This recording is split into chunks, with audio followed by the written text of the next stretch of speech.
All right.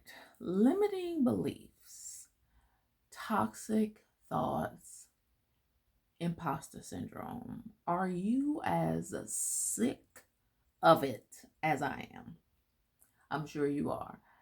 Stay tuned. We're going to talk more about these things and how you can get rid of them from now on, right? Let's do it. Hey, beautiful. Welcome back to my channel. Listen, it's going to be a practice what you preach kind of unsolicited advice. It's going to be a keep it real, T, stop playing with us kind of unsolicited advice. That's what it is today. So get on in here and absolutely do not forget to like, comment, and subscribe. And don't be afraid to share this with your good sis because she is going to be blessed by it as well. So check it. First, let's just keep it all the way real. Let me tell you what happened to me just this week. So, as you might imagine, I think about different things. What am I going to talk to you about? Is that making sense for your life and all of the things? So, I don't want to be just entertaining. I really want to be impactful. That is my deal. I am an empowerment coach. So, I want to keep you fired up, powered up, charged up, ready to go. Well, check it. This week, I was anything but. Now, not all week, of course, but I had a great chunk of one of my days early this week where y'all, I really was not feeling it. So let me tell you what it was. I had a media spot all teed up, everything. I had what I wanted to wear. My curls were looking good. Lipstick was on point. Everything was great. I reviewed the material. I was going to be speaking about the business, how I got into entrepreneurship, all of the things. I felt prepared. I felt like I prayed because you can't leave that out. And I felt like this was going to be a good conversation.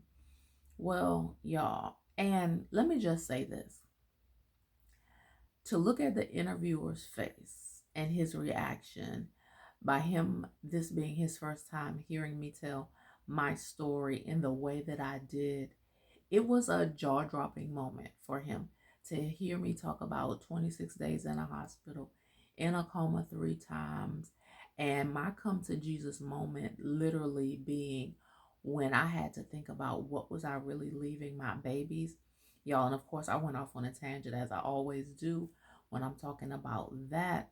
And to see him go like, whoa, and to have him even comment to the audience, look at that passion, y'all. Look at how she got into it when she told that story.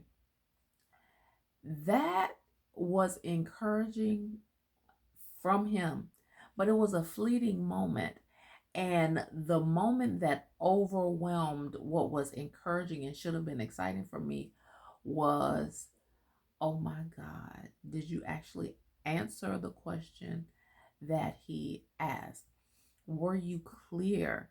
Is someone going to still be excited about hearing this story?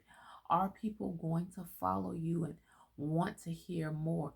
Did you understand the assignment? And y'all, when I began to ask myself those questions, I did not feel like I had enough yeses. Y'all, and I was so down about it. It was a major energy suck. It was just like, ooh, and I'm talking about, y'all, I was laying across the bed.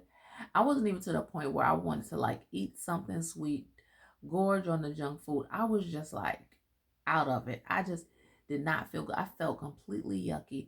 The imposter syndrome, that nagging inner troll had taken over. And I was like, and I felt so stuck.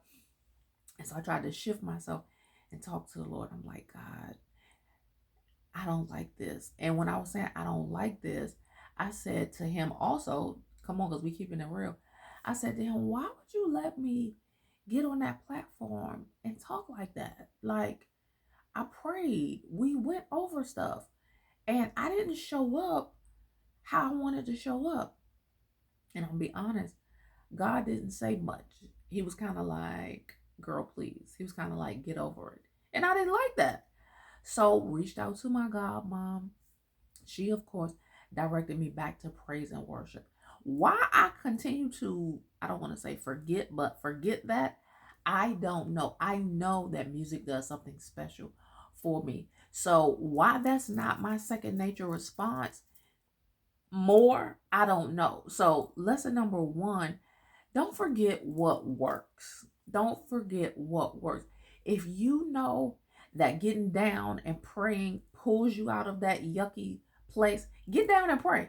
Go to the bathroom. Put some water on your face. Go in the stall with the actual toilet.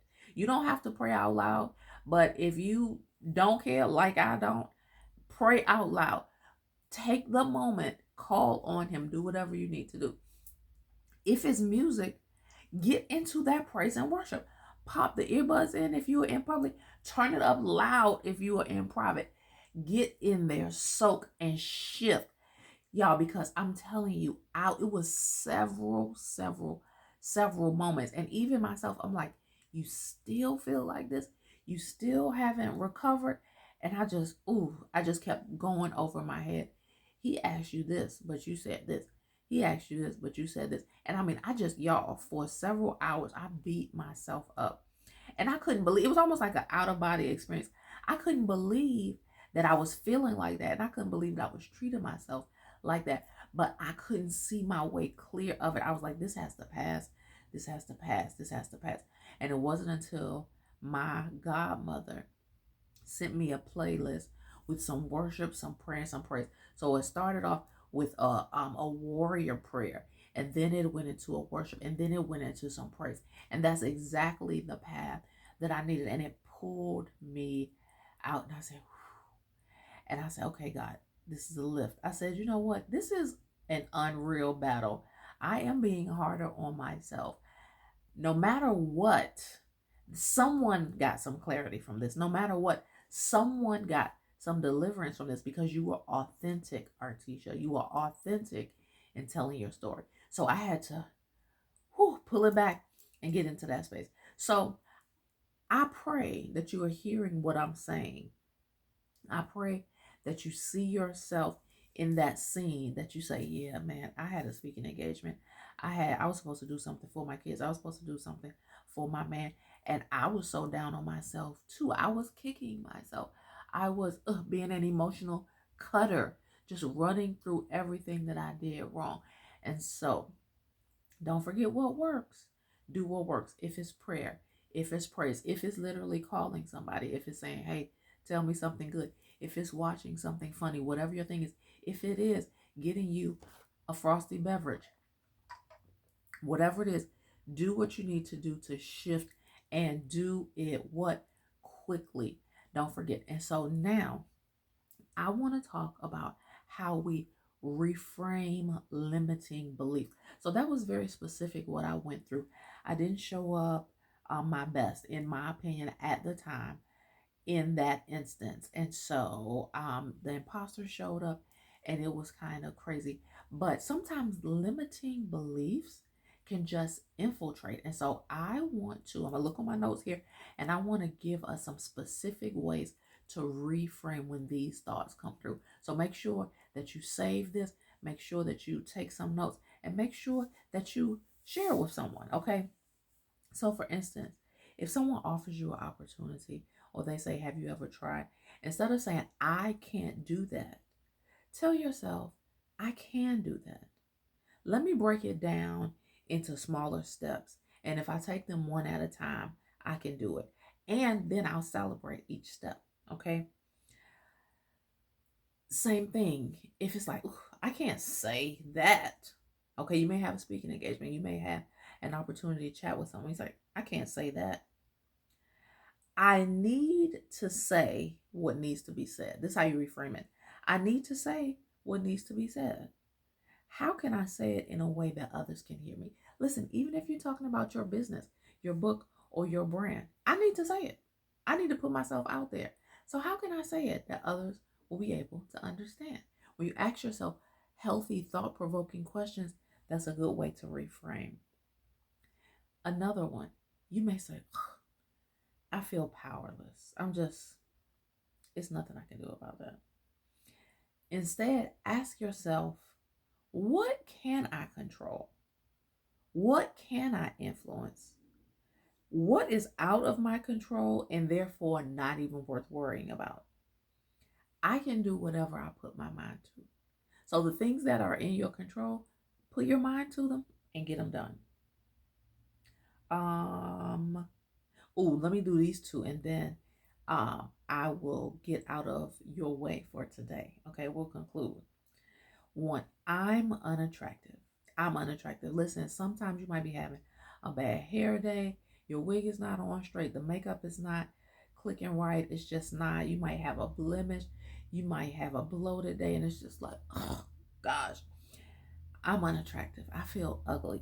Instead of that, saying, I will accentuate the bits of me or the parts of me that are attractive and accept that I cannot be perfect. Let me say that one more time. I will accentuate the parts of me that are attractive and accept that I cannot be perfect. It is more important that I am healthy mentally and physically and that I appreciate what I have. You tell me that's not good stuff. And the last one, I'm getting old. Okay. Women of a certain age, sometimes even in late 20s, early 30s, when you're hitting those milestones, when things start slowing down, things start aching, you're not moving as fast as you used to, you need more naps, all of the things you start feeling and getting down there. So if you say, I'm getting old.